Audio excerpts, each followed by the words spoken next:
Hi friends, welcome to my channel. ಇವತ್ತು ನೋಡಿ ನಾನು ನಿಮಗೆ ಒಂದು ಸುಂದರವಾದ ಬ್ಯಾಗನ್ನು ಸ್ಟಿಚ್ ಮಾಡೋದನ್ನು ಹೇಳ್ಕೊಡ್ತಾ ಇದ್ದೀನಿ.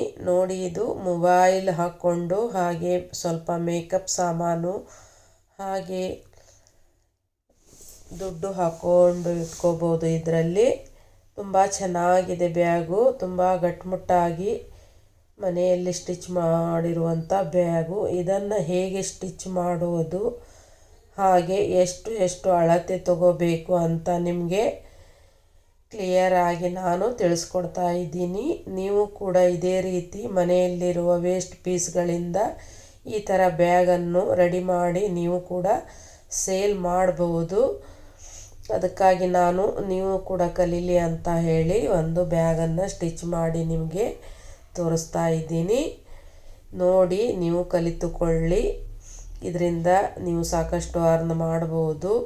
ಹೋಲ್ಸೇಲ್ ಬಟ್ಟೆ ಕೂಡ ತಂದು ನೀವು ಈ ಥರ ಎಲ್ಲ ಥರ ಬ್ಯಾಗ್ಗಳನ್ನು ಸ್ಟಿಚ್ ಮಾಡಿ ಅಂಗಡಿಗಳಲ್ಲಿ ಸೇಲ್ ಮಾಡ್ಬೋದು. ತುಂಬ ಈಸಿಯಾಗಿದೆ. ನಾನು ತಿಳಿಸ್ಕೊಡೋದನ್ನು ಕರೆಕ್ಟಾಗಿ ನೋಡಿಕೊಂಡು ನೀವು ಕೂಡ ಈ ಥರ ಮಾಡಿ. ಇದರಲ್ಲಿ ತುಂಬ ಥರ ಬ್ಯಾಗ್ಗಳಿವೆ, ಇದು ಒಂದೇ ಥರ ಅಲ್ಲ. ಇದು ಮೊಬೈಲ್ ಇಟ್ಕೊಂಡು ಹಾಗೆ ಸ್ವಲ್ಪ ಮೇಕಪ್ ಸಾಮಾನು, ಪವರ್ ಬ್ಯಾಂಕು, ಹಾಗೆ ಸ್ವಲ್ಪ ದುಡ್ಡು ಇಟ್ಕೊಳ್ಳಲಿಕ್ಕೆ ಪರವಾಗಿಲ್ಲ. ಇದರಂಥ ತುಂಬ ವೆರೈಟಿ ಡಿಸೈನ್ ಬ್ಯಾಗ್ಗಳಿವೆ. ಅದೆಲ್ಲ ಒಂದೊಂದು ಥರ ನಾನು ನಿಮಗೆ ತೋರಿಸ್ಕೊಡ್ತೀನಿ. ಅದಕ್ಕೆ ನಾನು ಬ್ಲೌಸ್ ಒಂದು ಲೇಸ್ ಇತ್ತು, ಅದು ಕೂಡ ಹಾಕಿ ಸ್ಟಿಚ್ ಮಾಡಿದ್ದೀನಿ.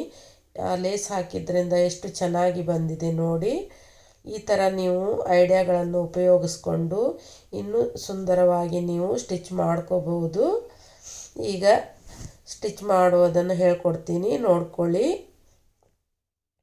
ಈಗ ನಾನು ಅಳತೆ ಕಟ್ ಮಾಡಿಕೊಂಡು ಎಲ್ಲ ಚೌಕ್ ಖಾನೆ ಆಗಿ ಸ್ಟಿಚ್ ಮಾಡಿಕೊಂಡು ಇಟ್ಕೊಂಡಿದ್ದೀನಿ. ಈಗ ಅದನ್ನು ಎಷ್ಟೆಷ್ಟು ತೊಗೊಂಡಿದ್ದೀನಿ ಅಂತ ನಿಮಗೆ ಈಗ ನೋಡಿ. ಅಗಲ 8 ಇಂಚು ತೊಗೊಂಡಿದ್ದೀನಿ, ಉದ್ದ 18 ಇಂಚು ತೊಗೊಂಡಿದ್ದೀನಿ. ನೋಡಿ, ಇದಕ್ಕೆ ಒಳಗಡೆ ಒಂದು ಸ್ಪಂಜ್ ಹಾಕ್ಕೊಂಡಿದ್ದೀನಿ, ಹಾಗೆ ಮೇಲ್ಗಡೆ ಒಂದು ಬಟ್ಟೆ ಹಾಕ್ಕೊಂಡಿದ್ದೀನಿ. ನೀವು ಮೇಲ್ಗಡೆ ಯಾವುದಾದ್ರೂ ಬಟ್ಟೆ ಹಾಕ್ಕೋಬೋದು. ಒಳ್ಳೆಯದೇ ಬಟ್ಟೆ ಬೇಕಂತ ಏನಿಲ್ಲ. ಲೈನಿಂಗ್ ಬಟ್ಟೆ ಆಗಲಿ, ಮತ್ತು ನಿಮ್ಮ ಮನೆಯಲ್ಲಿರುವ ವೇಸ್ಟ್ ಬಟ್ಟೆ ಯಾವುದಾದ್ರೂ ಇದರಲ್ಲೇ ಅದು ಕೂಡ ಹಾಕ್ಕೊಂಡು ಮಾಡ್ಕೋಬೋದು. ಸೇಲ್ ಮಾಡೋದಕ್ಕಾದರೆ ನೀವು ಹೊಸ ಬಟ್ಟೆನೇ ಹಾಕಿ, ನಿಮ್ಮ ಮನೇಲಿ ಯೂಸ್ ಆದರೆ ಹಳೆ ಬಟ್ಟೆ ಆದರೆ ಹಾಕಿ ನಡೆಯುತ್ತೆ. ಈಗ ನೋಡಿ, 2 ಇಂಚಿಗೆ ಒಂದು ನಾನು ಪೀಸನ್ನು ಕಟ್ ಮಾಡ್ಕೊಂಡಿದ್ದೀನಿ, ಯಾಕಂದರೆ ಜೀಪ್ ಹಾಕಬೇಕು ಅದಕ್ಕೆ. ಈಗ ನೋಡಿ, ನಾನು ಈ ಥರ ಒಂದು 10 ಮೀಟ್ರ್ ಬಂಡಲ್ ಜೀಪನ್ನು ತಂದಿದ್ದೀನಿ. ಸ್ಟಿಚ್ ಮಾಡಬೇಕಂತ ಹೇಳಿ ನೋಡೋಣ ಅಂತ ಹೇಳಿ 10 ಮೀಟ್ರ್ ಅಷ್ಟೇ ತೊಗೊಂಬಂದಿದ್ದೀನಿ. ಈಗ 8 ಇಂಚ್ ಆಗಲ್ಲ ಜೀಪ್ ತೊಗೊಂಡಿದ್ದೀನಿ ನೋಡಿ. ಒಂದು ಅರ್ಧ ಇಂಚು ಜಾಸ್ತಿ ತೊಗೊಳ್ಳಿ, 8.5 ತೊಗೊಳ್ಳಿ. ಅಂದರೆ ಹಚ್ಚುವಾಗ ಸ್ವಲ್ಪ ಹೆಚ್ಚು ಕಮ್ಮಿ ಆಗುತ್ತೆ, ಅದಕ್ಕೆ 8.5 ತೊಗೊಳ್ಳಿ. ಈಗ 8.5ದು 2 ಪೀಸನ್ನು ನಾನು ಕಟ್ ಮಾಡಿ ಇಟ್ಕೊಂಡಿದ್ದೀನಿ. ಈಗ ರನ್ನರನ್ನು ತೊಗೋತಾ ಇದ್ದೀನಿ ನೋಡಿ. ಈ ಥರ ಡಜನ್ ಲೆಕ್ಕದಲ್ಲೂ ಸಿಗುತ್ತೆ ರನ್ನರು, ಹಾಗೆ ಪಾಕೆಟಲ್ಲೂ ಸಿಗುತ್ತೆ. ನೀವು ಜಾಸ್ತಿ ಹೊಲಿತೀನಿ ಅಂದರೆ ಪಾಕೆಟ್ ತರ್ಬೋದು. ಈಗ ನೋಡಿ, ಈ ಸೀದಾ ಇದ್ದದ್ದು ಉಲ್ಟಾ ಇಟ್ಕೊಂಡಿದ್ದೀನಿ. ನಾನು ಜೀಪನ್ನು ಉಲ್ಟಾ ಇಟ್ಕೊಂಡು ಸ್ಟಿಚ್ ಮಾಡ್ಕೋತಾ ಇದ್ದೀನಿ ನೋಡಿ. ನೀವು ಕರೆಕ್ಟಾಗಿ ನೋಡ್ಕೊಳ್ಳಿ, ತುಂಬ ಈಸಿಯಾಗಿದೆ ಪರ್ಸ್ ಹೊಲಿಯೋದು. ಆರಾಮಾಗಿ ನೀವು ಸ್ಟಿಚ್ ಮಾಡೋದು. ಅದರ ಮೇಲೆ ಒಂದು ಹೊಲಿಗೆ ಹಾಕ್ಕೊಳ್ಳಿ. ನೀವು ಸ್ವಲ್ಪ ನಿಮಗೆ ಹೊಲಿಯೋಕ್ಕೆ ಬರುತ್ತೆ ಅಂದರೆ ಅವರು ಆರಾಮಾಗಿ ಈ ಥರ ಬ್ಯಾಗ್ಗಳನ್ನು ಸ್ಟಿಚ್ ಮಾಡ್ಬೋದು. ಇದರ ಮೇಲೆ ಒಂದು ಕೆಳಗಡೆ ಒಂದು ಹೊಲಿಗೆ ಹಾಕಿ, ಯಾಕಂದರೆ ಜೀಪ್ ಇದು ರನ್ನರು ಆ ಕಡೆ ಈ ಕಡೆ ಮಾಡುವಾಗ ಸಿಕ್ಕೊಳ್ಳುತ್ತೆ, ಅದರ ಸಲುವಾಗಿ. ಈಗ ನೋಡಿ, ನಾನು ಬ್ಲೌಸಲ್ಲಿದ್ದ ವೇಸ್ಟ್ ಒಂದು ಪೀಸ್ ಇತ್ತು, ಇದು ಬ್ಲೌಸಿಗೆ ಮುಗಿದು ಜಾಸ್ತಿ ಇರೋ ಪೀಸ್ ಇದು. ಈಗ ವೇಸ್ಟ್ ಯಾಕೆ ಮಾಡೋದು ಅಂತ ಹೇಳಿ ನಾನು ಇದಕ್ಕೆ ಹಾಕಿದರೆ ಚೆನ್ನಾಗಿ ಬರುತ್ತೆ ಪರ್ಸು ಅಂತ ಹೇಳಿ ಇದಕ್ಕೆ ಹಚ್ತಾ ಇದ್ದೀನಿ ನೋಡಿ. ಈ ಥರ ನಿಮ್ಮ ಕಡೆ ಪೀಸ್ಗಳಿದ್ದರೆ ಯೂಸ್ ಮಾಡ್ಕೊಳ್ಳಿ. ಈ ಥರ ಹೊಲಿಯೋದ್ರಿಂದ ನೋಡೋದಕ್ಕೆ ತುಂಬ ಚೆನ್ನಾಗಿ ಕಾಣುತ್ತೆ ಮತ್ತು ಬೇಗ ಸೇಲ್ ಆಗುತ್ತೆ. ಈ ಥರ ನಾವು ಶೋ ಮಾಡೋದ್ರಿಂದ ನೋಡೋರ ಕಣ್ಣಿಗೆ ತುಂಬ ಚೆನ್ನಾಗಿ ಕಾಣುತ್ತೆ, ಬೇಗನೆ ಸೇಲ್ ಆಗುತ್ತೆ. ಈ ಥರ ಐಡಿಯಾಗಳನ್ನು ಉಪಯೋಗಿಸ್ಕೊಂಡು ನೀವು ಕೂಡ ಮನೆಯಲ್ಲಿ ಬೇರೆ ಬೇರೆ ಥರ ಡಿಸೈನ್ ಪರ್ಸ್ಗಳನ್ನು ಮಾಡ್ಕೋಬೋದು. ನಾವು ಎಷ್ಟು ಐಡಿಯಾಗಳನ್ನು ಉಪಯೋಗಿಸ್ತೀವಿ ಅಷ್ಟು ಚೆನ್ನಾಗಿ ನಾವು ಹೊಲಿಗೆಯಲ್ಲಿ ಬೇರೆ ಬೇರೆ ಥರ ಎಲ್ಲನೂ ನಾವು ಕಲಿಬಹುದು.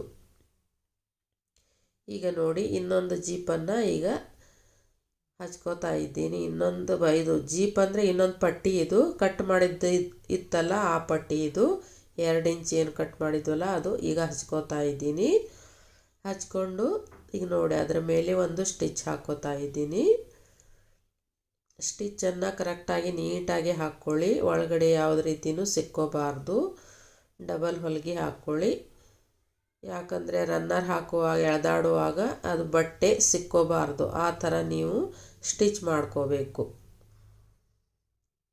ನಾವು ಮನೆಯಲ್ಲಿ ಹೊರೆಯೋದು ತುಂಬ ಗಟ್ಟಿಮುಟ್ಟಾಗಿ ಚೆನ್ನಾಗಿರುತ್ತೆ ಪರ್ಸು. ಈಗ ಹೊರಗಡೆ ರೆಡಿಮೇಡ್ ತಂದರೆ ಅವು ಬೇಗ ಹರಿದು ಹೋಗುತ್ತೆ. ನೋಡಿ ಈ ಥರ ಹಾಕಿದ್ದೀನಿ, ಅದು ಬಂದು ಸಿಕ್ಕೋಬಾರ್ದು. ಇದು ಎಕ್ಸ್ಟ್ರಾ ಬಂದಿರೋದನ್ನು ನಾನು ಕಟ್ ಮಾಡ್ಕೋತಾ ಇದ್ದೀನಿ. ಅದು ಕಟಿಂಗ್ ಮಾಡುವಾಗ ಸ್ವಲ್ಪ ಕ್ರಾಸ್ ಬಂತು, ನೀವು ಆ ಥರ ಮಾಡ್ಕೊಳ್ಳಿಕ್ಕೆ ಹೋಗಬೇಡಿ. ಈಗ ನೋಡಿ ನಾನು ರನ್ನರ್ ಹಾಕೋತಾ ಇದ್ದೀನಿ. ಈ ರೌಂಡ್ ಭಾಗ ಏನಿರುತ್ತಲ್ಲ ಆ ಕಡೆಯಿಂದ ನಾವು ರನ್ನರ್ ಹಾಕ್ಕೋಬೇಕು.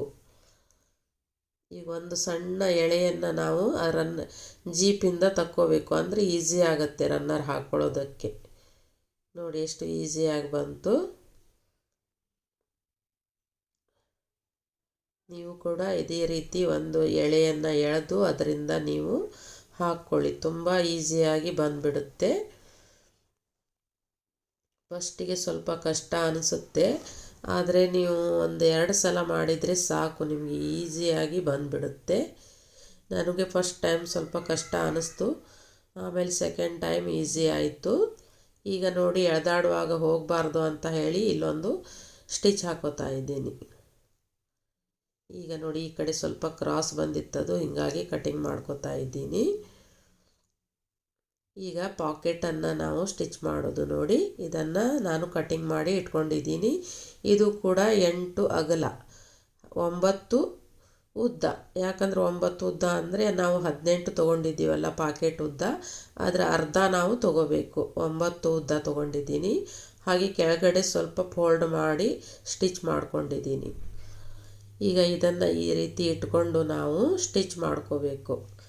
ಸುತ್ತಲೂ ನಾವು ಸ್ಟಿಚ್ ಮಾಡ್ಕೋಬೇಕು. ಕೆಳಗಡೆ ಜೀಪ್ ಏನಾದ್ರು ಬಂದಿದೆಯಾ, ರನ್ನರ್ ಏನಾದರೂ ಬಂದಿದೆಯಾ, ನಾವು ಸ್ಟಿಚ್ ಮಾಡುವಾಗ ಅದನ್ನು ನೋಡಿಕೊಂಡು ನಾವು ಸ್ಟಿಚ್ ಮಾಡಬೇಕು. ಹಾಗೆ ತುಂಬ ಸ್ವಲ್ಪ ದಪ್ಪ ಇರೋದ್ರಿಂದ ನೀವು ಸ್ಲೋ ಆಗಿ ಸ್ಟಿಚ್ ಮಾಡಿ, ಜಾಸ್ತಿ ಸ್ಪೀಡಲ್ಲಿ ಸ್ಟಿಚ್ ಮಾಡೋದಕ್ಕೆ ಹೋಗಬೇಡಿ. ಒಂದೇ ಸಲ ಜೀಪು ಆಗಲಿ ಹಾಗೆ ರನ್ನರ್ ಆಗಲಿ ಬಂದು ಸಿಕ್ಕೊಳ್ಳೋ ಚಾನ್ಸ್ ಇರುತ್ತೆ. ಅದಕ್ಕೆ ನೀವು ನೋಡ್ತಾ ನೋಡ್ತಾ ಸ್ಟಿಚ್ ಮಾಡೋದು ಒಳ್ಳೆಯದು.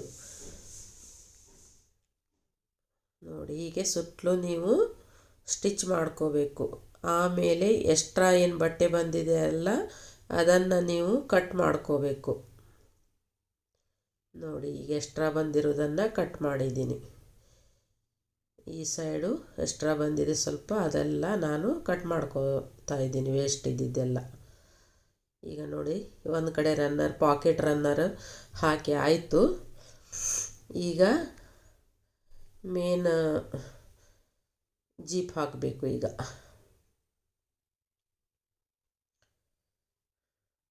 ಈಗ ಸೆಂಟರಿಗೆ ಒಂದು ಮಾರ್ಕ್ ಹಾಕ್ಕೊಂಡ್ರೆ ನಮಗೆ ಈಸಿ ಆಗುತ್ತೆ ಸ್ಟಿಚ್ ಮಾಡೋದಕ್ಕೆ. ಈಗ ನೋಡಿ ಇನ್ನೊಂದು ಜೀಪ್ ಹಾಕಬೇಕು. ಇಲ್ಲಿ ಕೆಳಗಡೆ ಎಲ್ಲೋ ಬಿದ್ದಿದೆ, ಹುಡುಕ್ತಾ ಇದ್ದೀನಿ. ಈಗ ನೋಡಿ ಉಲ್ಟಾ ಇಟ್ಕೊಂಡು ಹಚ್ಕೋಬೇಕು. ಕರೆಕ್ಟಾಗಿ ನೋಡಿಕೊಂಡು ಒಂದೇ ಲೆವೆಲಲ್ಲಿ ಸ್ಟಿಚ್ ಮಾಡ್ಕೊಳ್ಳಿ. ನಾವು ಎಷ್ಟು ನೀಟಾಗಿ ಸ್ಟಿಚ್ ಮಾಡ್ತೀವೋ ಅಷ್ಟು ಫರ್ಸು ಚೆನ್ನಾಗಿ ಬರುತ್ತೆ. ಅದರ ಮೇಲೆ ಒಂದು ಸ್ಟಿಚ್ ಹಾಕ್ಕೊಳ್ಳಿ, ಆಮೇಲೆ ಕೆಳಗಡೆಯಿಂದ ಇನ್ನೊಂದು ಸ್ಟಿಚ್ ಹಾಕ್ಕೋಬೇಕು. ನೀವು ಬಟ್ಟೆ ಎಕ್ಸ್ಟ್ರಾ ಬಟ್ಟೆ ಇರೋದು ರನ್ನರ್ ಎಳೆಯುವಾಗ ಅದು ಸಿಕ್ಕೋಬಾರ್ದು, ಆ ಥರ ನೀವು ಇನ್ನೊಂದನ್ನು ಸ್ಟಿಚ್ ಮಾಡ್ಕೋಬೇಕು ಸೈಡಿಗೆ. ನೋಡಿ ಈ ಕಡೆ ಸೈಡಿಗೆ ಬಟ್ಟೆ ನೀಟಾಗಿ ಕೂಡೋದಕ್ಕೆ ಇನ್ನೊಂದು ಸ್ಟಿಚ್ ಹಾಕ್ಕೋಬೇಕು. ಮತ್ತು ನೋಡೋದಕ್ಕೂ ಈ ಥರ ಸ್ಟಿಚ್ ಮಾಡೋದ್ರಿಂದ ನೋಡೋದಕ್ಕೂ ತುಂಬ ಚೆನ್ನಾಗಿ ಕಾಣುತ್ತೆ. ಈಗ ನೋಡಿ ನಾನು ಇದಕ್ಕೂ ಒಂದು ರನ್ನರ್ ಹಾಕ್ಕೋತೀನಿ. ರನ್ನರ್ ನೀವು ಹಾಕುವಾಗ ನೋಡಿ ಹಾಕ್ಕೊಳ್ಳಿ, ಒಂದೇ ಕಡೆ ಬರಬೇಕು. ಅದು ರೌಂಡ್ ಶೇಪು, ಎರಡೂ ರನ್ನರು ಒಂದೇ ಸೈಡ್ ಬರಬೇಕು. ಆ ಕಡೆ ಒಂದು ಬೇರೆ ಥರ, ಈ ಕಡೆ ಒಂದು ಬೇರೆ ಥರ ಮಾಡೋದಕ್ಕೆ ಹೋಗಬೇಡಿ. ಯಾಕಂದರೆ ನೋಡೋದಕ್ಕೆ ಚೆನ್ನಾಗಿ ಕಾಣಲ್ಲ. ಒಂದೇ ಸೈಡು ಜೀಪ್ ಹಾಕೋದು ಬರಬೇಕು. ರೌಂಡ್ ಶೇಪು ಒಂದೇ ಸೈಡ್ ಬರಬೇಕು, ಎರಡು ಜೀಪದ್ದು. ಅಂದರೆ ನೋಡೋದಕ್ಕೆ ಚೆನ್ನಾಗಿ ಕಾಣುತ್ತೆ. ಇಲ್ಲ ಅಂದರೆ ಚೆನ್ನಾಗಿ ಕಾಣಲ್ಲ. ಆ ಕಡೆ ಒಂದು ಈ ಕಡೆ ಒಂದು ಆದರೆ ನೋಡಿಕೊಂಡು ಹಾಕ್ಕೊಳ್ಳಿ. ಈ ಕಡೆ ನೋಡಿ ಎಳೆದಾಡುವಾಗ ಸರಿಬಾರ್ದು ಅಂಥೇಳಿ ನಾನು ಸ್ಟಿಚ್ ಮಾಡ್ಕೋತಾ ಇದ್ದೀನಿ. ಈಗ ನೋಡಿ ಈ ಥರ ಇಟ್ಕೊಂಡು ಸ್ಟಿಚ್ ಮಾಡ್ಕೋಬೇಕು. ಈಗ ಇದು ಮೇನ್ ಜೀಪ್, ಇದು ಅದು ಪಾಕೆಟ್ ಜೀಪು ಒಳಗಡೆ ಇದೆ, ಇದು ಮೇನು. ನೋಡಿ ಈ ಥರ ಇಟ್ಕೊಂಡು ರನ್ನರನ್ನು ನೋಡಿಕೊಂಡು ನೀವು ಚೆನ್ನಾಗಿ ಕೇರ್ಫುಲ್ಲಾಗಿ ಸ್ಟಿಚ್ ಮಾಡಬೇಕು. ನಡ್ಕ ಅಲ್ಲಿ ಬಂದು ಸಿಕ್ಕೊಳ್ಳೋ ಚಾನ್ಸ್ ಇರುತ್ತೆ. ಅದು ಸ್ಟಿಚ್ ಮಾಡುವಾಗ ಅದನ್ನು ನೋಡ್ತಾ ಸರಿಸ್ತಾ ನೀಟಾಗಿ ಸ್ಟಿಚ್ ಮಾಡ್ಕೋಬೇಕು. ನೋಡಿ ಈಗ ಸ್ಟಿಚ್ ಆಯಿತು ಈ ಕಡೆ. ಮತ್ತು ಈಗ ಒಳಗಡೆ ಸ್ಟಿಚ್ ಹಾಕ್ಕೋಬೇಕು. ಈಗ ಸ್ವಲ್ಪ ಕಷ್ಟ ಆಗುತ್ತೆ, ಅಷ್ಟು ಏನು ಕಷ್ಟ ಆಗಲ್ಲ. ಜೀಪ್ ಇದು ಓಪನ್ ಇದೆ ಒಂದು ಸೈಡು, ಹೀಗಾಗಿ ಅಷ್ಟು ಕಷ್ಟ ಆಗಲ್ಲ. ಅದೇನಾದರೂ ನೀವು ಸ್ಟಿಚ್ ಮಾಡ್ಕೊಂಡಿದ್ದರೆ ಸ್ವಲ್ಪ ಕಷ್ಟ ಆಗ್ತಿತ್ತು, ಅದಕ್ಕೆ ನಾನು ಓಪನ್ ಆಗಿ ಬಿಟ್ಟಿದ್ದೀನಿ ಒಂದು ಸೈಡು. ಆಮೇಲೆ ಅಲ್ಲಿ ಬಂದ್ ಮಾಡಿದ್ರೆ ಆಯಿತು ಅಂತ ಹೇಳಿ. ಈಗ ಅದರ ಮೇಲ್ಗಡೆನೇ ನೀವು ಒಂದು ಸ್ಟಿಚ್ ಹಾಕ್ಕೋಬೇಕು. ಹಾಗೆ ಸೈಡಿಗೆ ಇನ್ನೊಂದು ಸ್ಟಿಚ್ ಹಾಕ್ಕೋಬೇಕು. ಎರಡು ಸ್ಟಿಚ್ ಹಾಕ್ಕೊಂಡು ಆಮೇಲೆ ರನ್ನರನ್ನು ಆ ಕಡೆ ಈ ಕಡೆ ಹೋಗದೆ ಇದ್ದ ಹಾಗೆ ಸ್ಟಿಚ್ ಮಾಡಿಕೊಂಡು ನೀವು ನೋಡಿ ಈ ರೀತಿ ಸ್ಟಿಚ್ ಮಾಡ್ಕೋಬೇಕು. ಈಗ ನೋಡಿ ರನ್ನರ್ ಈ ಕಡೆ ಹೋಗದೆ ಇದ್ದ ಹಾಗೆ ಬಂದ್ ಮಾಡ್ಕೋಬೇಕು ನಾವು ಒಂದು ಸ್ಟಿಚ್ ಹಾಕ್ಕೊಂಡು. ನೋಡಿ ಈ ಥರ ಒಂದು ಹೊಲಿಗೆ ಹಾಕ್ಕೋಬೇಕು ಇಲ್ಲಿ. ನೋಡಿ ಎಷ್ಟು ಈಸಿಯಾಗಿ ಸ್ಟಿಚ್ ಮಾಡಿದ್ದೀನಿ ನೋಡಿ. ನಿಮಗೂ ಕೂಡ ಒಂದು 4-5 ಸಲ ನೀವು ನೋಡಿದರೆ ಸಾಕು, ಬಂದುಬಿಡುತ್ತೆ. ಈಗ ನೀವು ಪಾಕೆಟ್ ಕೆಳಗಡೆ ಬರಬೇಕು, ಇದು ಮೇನು ಜೀಪು, ಅದೆಲ್ಲ ನೋಡಿಕೊಂಡು ನೀವು ಸ್ಟಿಚ್ ಹಾಕ್ಕೊಳ್ಳಿ. ಆಮೇಲೆ ಹಿಂದು ಮುಂದೆ ಆಗಬಾರ್ದು. ಪಾಕೆಟ್ ಮೇಲೆ ಬಂದು ಆಮೇಲೆ ಮೇನ್ ಜೀಪ್ ಕೆಳಗಡೆ ಹೋದರೆ ಮತ್ತೆ ನೀವು ಮಾಡಿದ್ದೆಲ್ಲ ವೇಸ್ಟ್ ಆಗಿಬಿಡುತ್ತೆ. ಮೇನ್ ಜೀಪು ಮೇಲೆ ಬರಬೇಕು, ಪಾಕೆಟ್ ಜೀಪು ಕೆಳಗಡೆ ಬರಬೇಕು. ಅದೆಲ್ಲ ನೋಡಿಕೊಂಡು ನೀವು ಸ್ಟಿಚ್ ಹಾಕ್ಕೊಳ್ಳಿ. ಆ ಥರ ನನಗೆ ಫಸ್ಟ್ ಟೈಮ್ ಸ್ಟಿಚ್ ಮಾಡುವಾಗ ಆ ಥರ ಆಗಿದೆ, ಅದಕ್ಕೆ ನಾನು ನಿಮಗೆ ಹೇಳ್ತಾ ಇದ್ದೀನಿ. ನೋಡಿಕೊಂಡು ನೀವು ಇದು ಮಾಡಿ. ಅದಕ್ಕೆ ನಾನು ಸೆಂಟರಿಗೆ ಒಂದು ಮಾರ್ಕ್ ಹಾಕಿ ಕೆಳಗಡೆ ಇಟ್ಟಿದ್ದು, ಅದ್ರ ಸಲುವಾಗಿಯೇ ಅದು. ಈಗ ನೋಡಿ ಇದು ಲೈನಿಂಗ್ ಬಟ್ಟೆ, ಇದು ಸೈಡಿಗೆ ಈಗ ಬ್ಲೌಸಿಗೆಲ್ಲ ಹೊರ್ಲಕ್ಕೆ ಹ್ಯಾಂಗೆ ಹಾಕ್ತೀವಿ ನೋಡಿ, ಎಳೆ ಎಲ್ಲ ಬಿಚ್ಚಬಾರ್ದು ಅಂತ ಹೇಳಿ, ಆ ಥರ ಇದು ನಾನು ಬಟ್ಟೆ ಕೊಟ್ಟು ಅದನ್ನು ಪೈಪಿಂಗ್ ಮಾಡ್ತಾ ಇದ್ದೀನಿ ಬಟ್ಟೆಯಿಂದ. ಆ ಬಟ್ಟೆನ ಎಳೆ ಎಳೆಯಾಗಿ ಬರಬಾರ್ದು ಅಂತ ಹೇಳಿ ಪೈಪಿಂಗ್ ಹಾಕ್ತಾ ಇದ್ದೀನಿ. ಈ ಥರ ಮಾಡಿಕೊಂಡು ನೀವು ಪೈಪಿಂಗ್ ಹಾಕ್ಕೋಬೇಕು. ಇದನ್ನು ಮಡಚ್ಕೊಂಡು ನೀಟಾಗಿ ಪೈಪಿಂಗನ್ನು ಮಾಡ್ಕೊಳ್ಳಿ.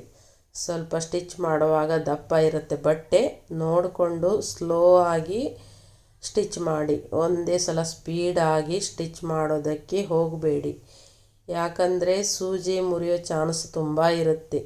ನಾವು ಸ್ಲೋ ಆಗಿ ನೋಡಿಕೊಂಡು ಮಾಡೋದ್ರಿಂದ ಏನೂ ಆಗಲ್ಲ. ನಾವು ಎಷ್ಟು ಕೇರ್ಫುಲ್ಲಾಗಿ ಹೊಲಿತೀವಿ ಅಷ್ಟು ಒಳ್ಳೆಯದು. ನಾವು ನಿಧಾನವಾಗಿ ಮಾಡಿದಷ್ಟು ನಮಗೆ ಎಲ್ಲ ಕೆಲಸನೂ ನೀಟಾಗಿ ಆಗುತ್ತೆ. ಯಾಕಂದರೆ ನಾವು ಪರ್ಫೆಕ್ಟ್ ಆಗಬೇಕು. ಮೊದಲು ಕಲಿಯುವಾಗ ಯಾವಾಗಲೂ ನಿಧಾನವಾಗಿ ಮಾಡಬೇಕು. ನಾವು ಕಲಿತಾದ್ಮೇಲೆ ನಾವು ಸ್ಪೀಡ್ ಮಾಡಿಕೊಂಡ್ರೆ ನಡೆಯುತ್ತೆ. ಈಗ ನಾವು ಕಲಿಯೋ ಟೈಮ್ನಲ್ಲಿ ಎಲ್ಲ ನೋಡಿಕೊಂಡು ನಿಧಾನ ಮಾಡಬೇಕು. ಎಷ್ಟು ನೀಟಾಗಿ ಬಂದಿದೆ ನೋಡಿ.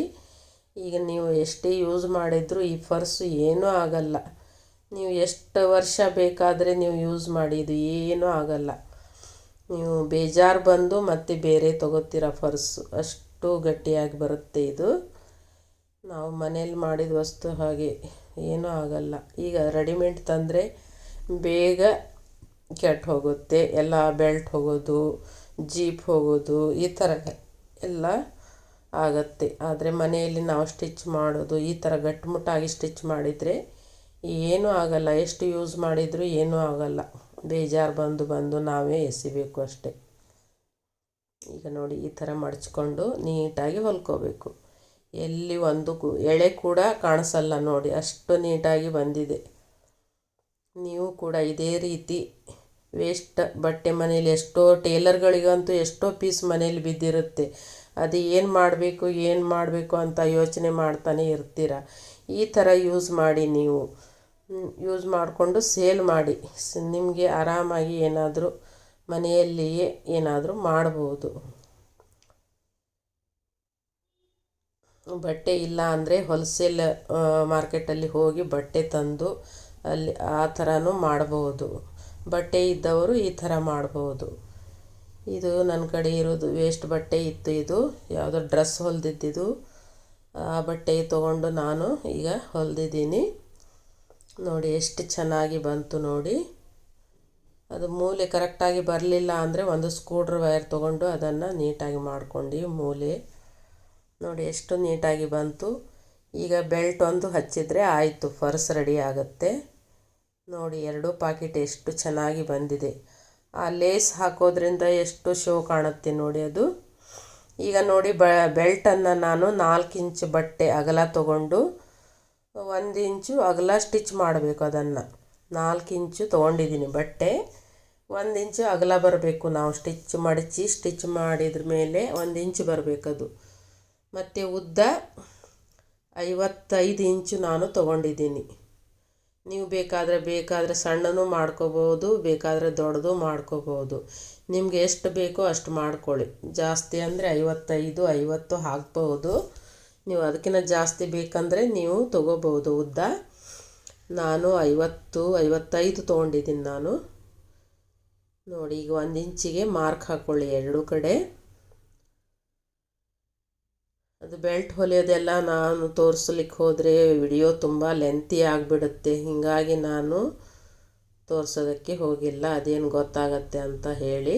ನೋಡಿ ಈ ಥರ ಮಡಚಿ ಇಟ್ಕೊಂಡು ಸ್ಟಿಚ್ ಮಾಡಬೇಕು. ಮೊದಲು ಉಲ್ಟಾ ಮಾಡ್ಕೊಳ್ಳಿ, ಯಾಕಂದರೆ ಅದು ಸ್ಟಿಚ್ ಮಾಡೋದಕ್ಕೆ ಈಸಿ ಆಗುತ್ತೆ ಅಂತ ಹೇಳಿ ಉಲ್ಟಾ ಮಾಡ್ಕೊಂಡಿದ್ದೀನಿ. ಈ ರೀತಿ ಮಡಚಿಕೊಂಡು ಇಟ್ಕೊಂಡು ನೀವು ಅಲ್ಲೇ ರಫ್ ಹಾಕಿ, ಸ್ವಲ್ಪ ದಪ್ಪ ಬರುತ್ತೆ ಅಲ್ಲಿ ನೋಡಿಕೊಂಡು ಸ್ಲೋ ಆಗಿ ಸ್ಟಿಚ್ ಮಾಡಿ. ಎಲ್ಲಿ ತೆಳ್ಳಗಿರುತ್ತೋ ಅಲ್ಲಿ ರಫು ಜಾಸ್ತಿ ಹಾಕಿ, ದಪ್ಪ ಇರುವಲ್ಲಿ ಕಡಿಮೆ ಹಾಕಿ. ಯಾಕಂದರೆ ಸೂಜಿ ಮುರೆ ಚಾನ್ಸ್ ತುಂಬ ಇರುತ್ತೆ. ಹೀಗಾಗಿ ನೋಡಿಕೊಂಡು ಮಾಡಿ. ನೋಡಿ ಚೆನ್ನಾಗಿ ರಫ್ ಹಾಕಿ, ಮತ್ತು ಸ್ವಲ್ಪನೇ ಹಾಕಿಬಿಡಿ. ಚೆನ್ನಾಗಿ ರಫ್ ಹಾಕಿ, ಅಂದರೆ ಬಿಚ್ಚಿ ಹೋಗಬಾರ್ದು ಬೆಲ್ಟು. ಹಾಗಾಗಿ ಚೆನ್ನಾಗಿ ರಫ್ ಹಾಕ್ಕೊಳ್ಳಿ.